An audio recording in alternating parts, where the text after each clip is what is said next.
Hi everyone, today we're building some Loco display cases.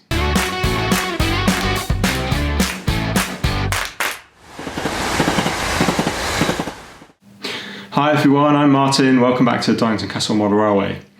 And today's video I actually filmed before Christmas because the thing that I filmed was going to be a present for someone. I didn't think it was fair to release the video before I gave them their present. So what I'm going to show you today is the process I went through to build some Loco display cases.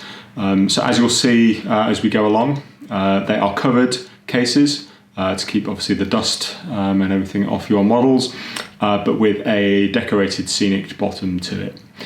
So anyway, let's get over to TinkerCAD and look at the design in there.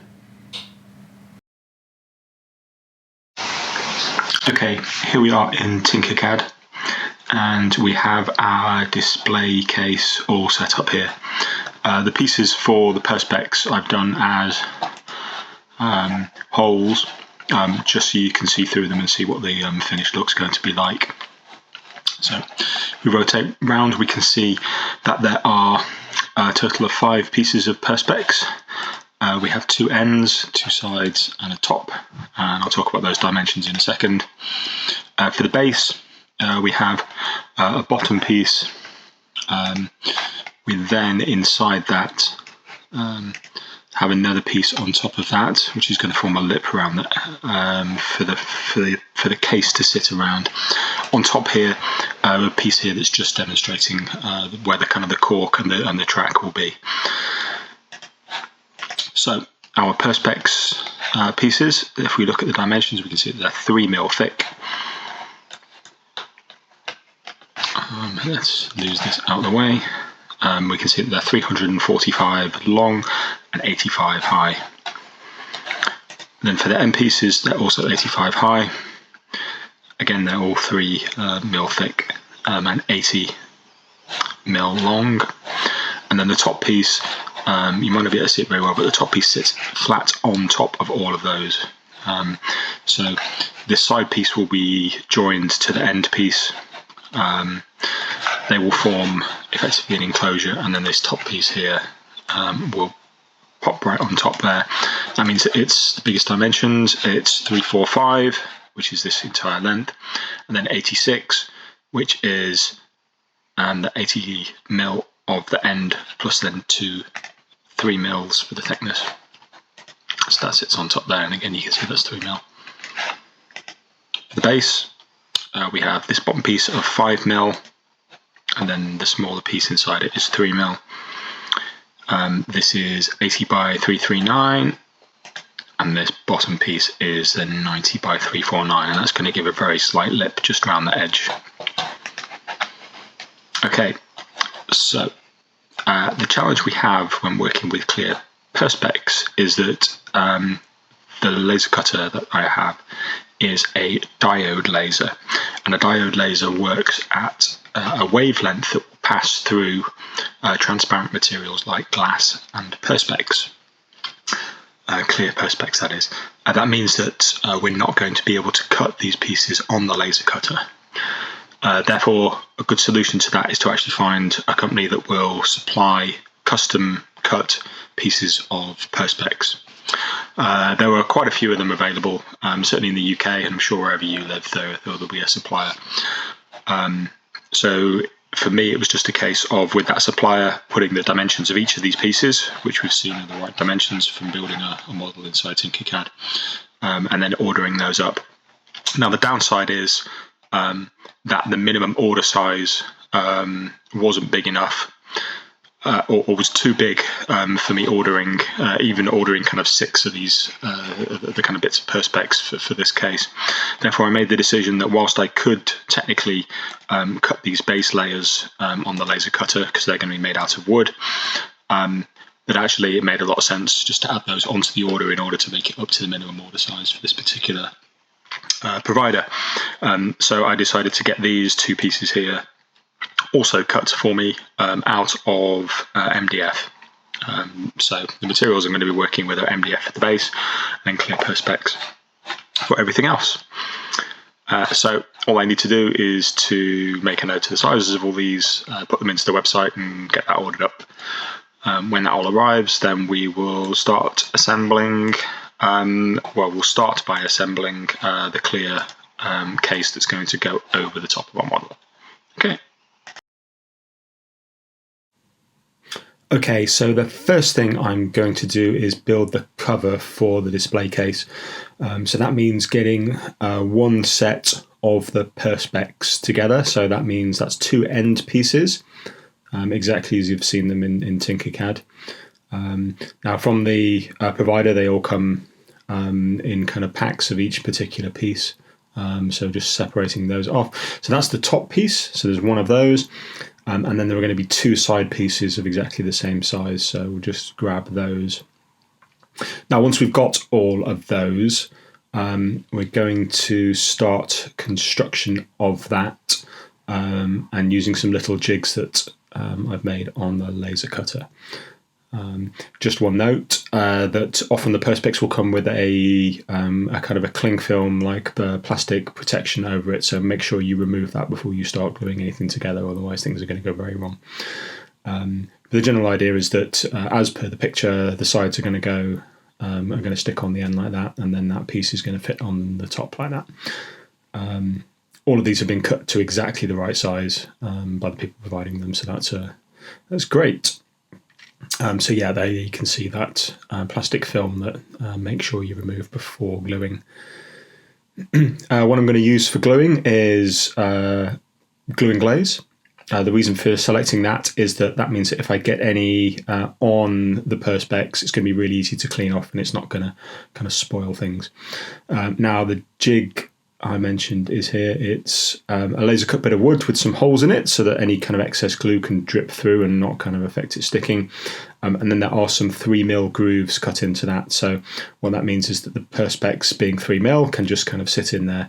And that means that we can just sit it nicely in there as the glue goes off. Just demonstrating here, we're going to actually glue it. I'll stick one of these in each corner. And then obviously I'll glue the side of that end piece. So that means that when all four sides are put together, there's not going to be a huge amount of strength to start with, because we're only going to be relying on those kind of four joins. Where the extra strength will come from is when we're able to add to that kind of side joint by popping the lid on the top. That will kind of really make it a really robust structure. So I will now go on and get all this glued together, and I'll come back and show you the finished article. Right, that is our four sides glued and our top put on. So before the top went on, it was not a very stable structure at all, but adding the top has now really given that some rigidity. At the end of the day, this is a display case, so we're not expecting people to be throwing this around, but it feels like we've got enough rigidity there. Just need to clean off some of the little glue marks, but otherwise I think that's looking pretty good. There's still some film on the top, that's why it doesn't look crystal clear at the moment. But I think the verdict is glue and glaze for the win, so very happy with that. Now let's move on to the base. This is our base. It is a piece of 5mm MDF, and on top is a piece of, if I remember correctly, that's 3mm. And we're going to glue them together, and then the top will obviously sit over them nicely like that. MDF is obviously very porous, so picking up on a tip, I think it was Ulleskelf1 suggested on one of the previous videos.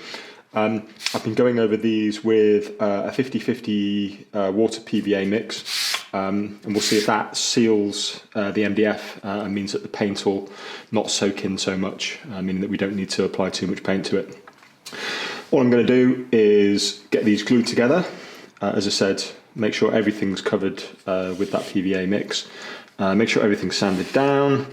Then we'll pop that in the spray booth, and we'll go over that with some matte black acrylic and see how that looks. So I personally think the best off-the-shelf track in terms of it's look is Pico bullhead. So we've got some offcuts from the layout. So I'm just going to mark this up and get it cut, and then that will form the track on our case.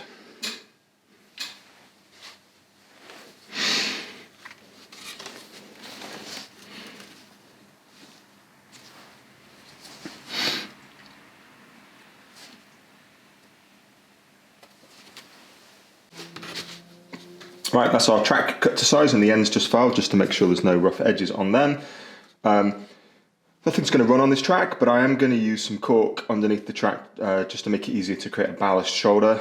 No point using any kind of new cork for this, so just dig into the pile of offcuts that I had from the layout, and with a little bit of Tetris we should be able to find a couple of pieces to fit underneath here. If there are any little gaps, it doesn't really matter because we're just going to go over the top of this with ballast anyway. So that's my next job. Okay, and there we go. Just a few offcuts. What I'll do is when the real base is dry, I'll get those stuck down. We can always trim off any little bits once they're glued down. But otherwise, it's going to give us a nice strip of ballast, and then just a little bit of room for for some grass and other little scenic bits there, just to make it a little bit of a nicer display.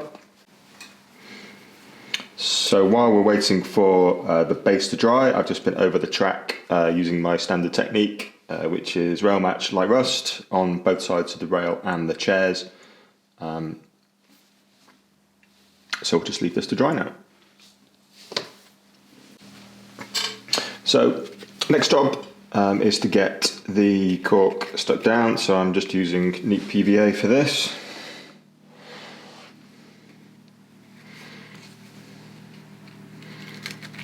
Nice thick layer on there. I don't think you need to see me PVA something down, so I'll come back when that is done. I'm also going to just use PVA to stick the track down onto this. The glue is now dry on both the cork and the track, and I've given a very quick coat of brown paint around the edge where the grass will go. This is now ready for some ballast. The internet does not need yet another how to ballast video, so I will do that and come back when it's done. So our ballast is now all dry.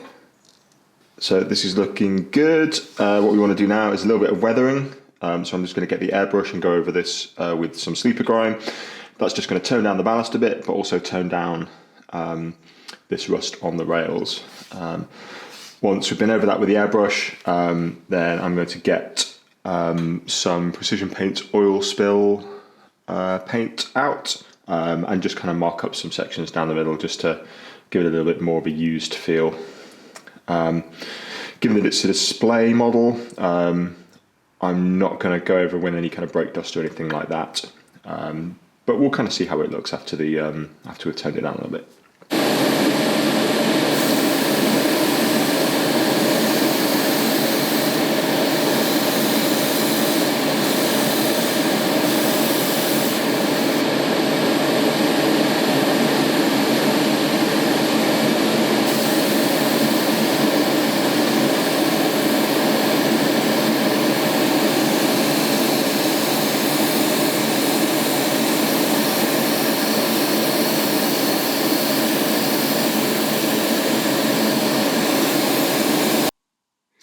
Our sleeper grime has now dried, and also I've been over this with some oil spill paint, so you can just see some kind of darker variation on there as if kind of some oil has been dropped onto the track, and that just gives a nice kind of weathered and varied effect across that. Next job will be to go over this with some matte varnish, and I'm just going to spray all the way over that just to seal everything in place. Keep all the paint on there, but also all the ballast and everything. We're not going to run trains on it, so obviously that's something we wouldn't do on the normal railway, but here it makes a lot of sense. Here's our track, all sealed with varnish. All that we've got left to do now is to add some static grass along here. So I'm going to go all along the brown bits up to the edge of where the case will be, and then just some areas where the grass is kind of creeping onto the shoulder of the ballast there. So I'll crack on and do that and be back shortly. And here we have it. So this is a mixture of 4mm and 6mm static grass, and then just a few little woodland scenics, bushes to add a little bit of detail. So let's see what that looks like with a Loco. And here we have our final case with Loco inside. I won't tip that too much, but from my perspective, that's turned out pretty nicely. That's a great way to show off Loco at the same time as keeping it nice and safe behind this clear Perspex. There we go, a Loco display case, just like the ones that you can find to buy online if you find that easier. If you do fancy having a go at this yourself, then down in the description I've put the size of each of the pieces, both the Perspex and the MDF, so you can either get them ordered up online or kind of go off and make them yourself if you've got the right equipment to do so. So I hope you enjoyed seeing this. It was certainly nice to be able to give something like this as a present, and I did buy myself a few extra pieces of wood and Perspex, so at some point I'll be building myself a couple of these so I can display some of my Locos when they're not on the layout. Anyway, I hope you enjoyed the video and hopefully you learned something about the process as well. I look forward to seeing you in the next video and I'll catch you soon. Bye bye.